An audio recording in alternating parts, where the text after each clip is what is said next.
एक बार नारद जी को यह अभिमान हो गया कि उसने बढ़कर इस पृथ्वी पर कोई दूसरा भगवान विष्णु का भक्त नहीं है। उनका व्यवहार भी इस भावना से प्रेरित होकर कुछ बदलने लगा। वे भगवान के गुणों का गान करने के साथ साथ अपने सेवा कार्यों का भी वर्णन करने लगे। भगवान से कोई बात छुपी थोड़ी ही रहती है। उन्हें तुरंत इस बात का पता चल गया। वे अपने भक्त का पतन भला कैसे देख सकते थे? इसलिए उन्होंने नारद को इस दुष्प्रवृत्ति से बचाने का निर्णय किया।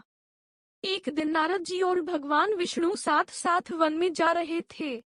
अचानक विष्णु जी एक वृक्ष के नीचे थक कर बैठ गए और बोले, भाई नारद जी, हम तो थक गए हैं, प्यास भी लगी है।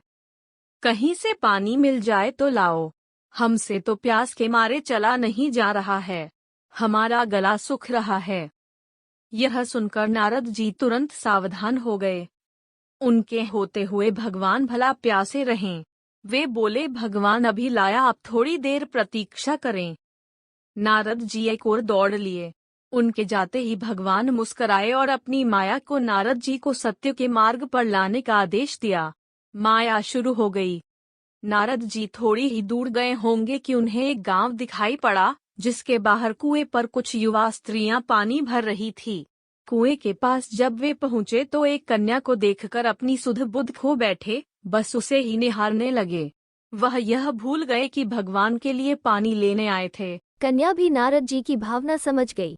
वो जल्दी जल्दी जल से घड़ा भरकर अपनी सहेलियों को पीछे छोड़कर घर की ओर लपकी। नारद जी भी उसके पीछे जो लिए। कन्या तो घर के अंदर चली गई, लेकिन नारद जी ने द्वार पर खड़े होकर नारायण नारायण का अलख जगाया। गृहस्वामी नारायण का नाम सुनकर बाहर आया। उसने नारद जी को तुरंत पहचान लिया। अत्यंत विनम्रता और आदर के साथ वह नारद जी को घर के अंदर ले गया और उनके हाथ पैर धोकर स्वच्छ आसन पर बिठाया तथा उनकी सेवा सत्कार में कोई कमी न छोड़ी। उनके आगमन से अपने को धन्य बताते हुए गृहस्वामी ने अपने योग्य सेवा के लिए आग्रह किया। नारद जी बोले, आपके घर में जो आपकी कन्या जल का घड़ा लेकर अभी अभी आई है, मैं उससे विवाह करना चाहता हूँ। नारद जी की बात सुनकर गृहस्वामी एकदम चकित रह गया, लेकिन उसे प्रसन्नता भी हुई कि मेरी कन्या एक ऐसे महान योगी तथा संत के पास जाएगी।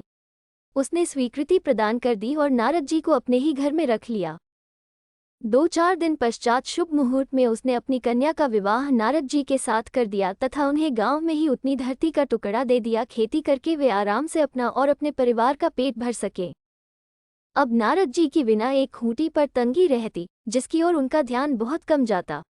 अपनी पत्नी के आगे नारायण को वे भूल गए। दिन भर खेती में लगे रहते, कभी हल चलाते, कभी पानी देते, कभी बीज बोते तो कभी निराई गुड़ाई करते। जैसे जैसे पौधे बढ़ते उनकी प्रसन्नता का पारावार न रहता। फसलें हर वर्ष पकती कटती, अनाज से उनके कोठार भर जाते। नारद जी गांव के एक संपन्न किसान माने जाने लगे। वर्ष दर वर्ष बीतते चले गए और नारद जी की गृहस्थी भी बढ़ती चली गई। 3-4 लड़के लड़कियां भी हो गए। अब नारद जी को एक क्षण की भी फुर्सत नहीं मिलती थी। वे हर समय बच्चों के पालन पोषण तथा पढ़ाई लिखाई में लगे रहते अथवा खेत में काम करते रहते थे। अचानक एक बार तेज बारिश हुई, जिसने कि दिनों तक बंद होने का नाम ही नहीं लिया। बादलों की गरज और बिजली की कड़क ने सबके हृदय में भय उत्पन्न कर दिया। मूसलाधार वर्षा ने गांव के पास बहने वाली नदी में बाढ़ की स्थिति पैदा कर दी। चारों ओर पानी ही पानी फैला गया। कच्चे पक्के सभी मकान ढहने लगे। घर का सामान बह गया। पशु भी डूब गए। उनके व्यक्ति मर गए।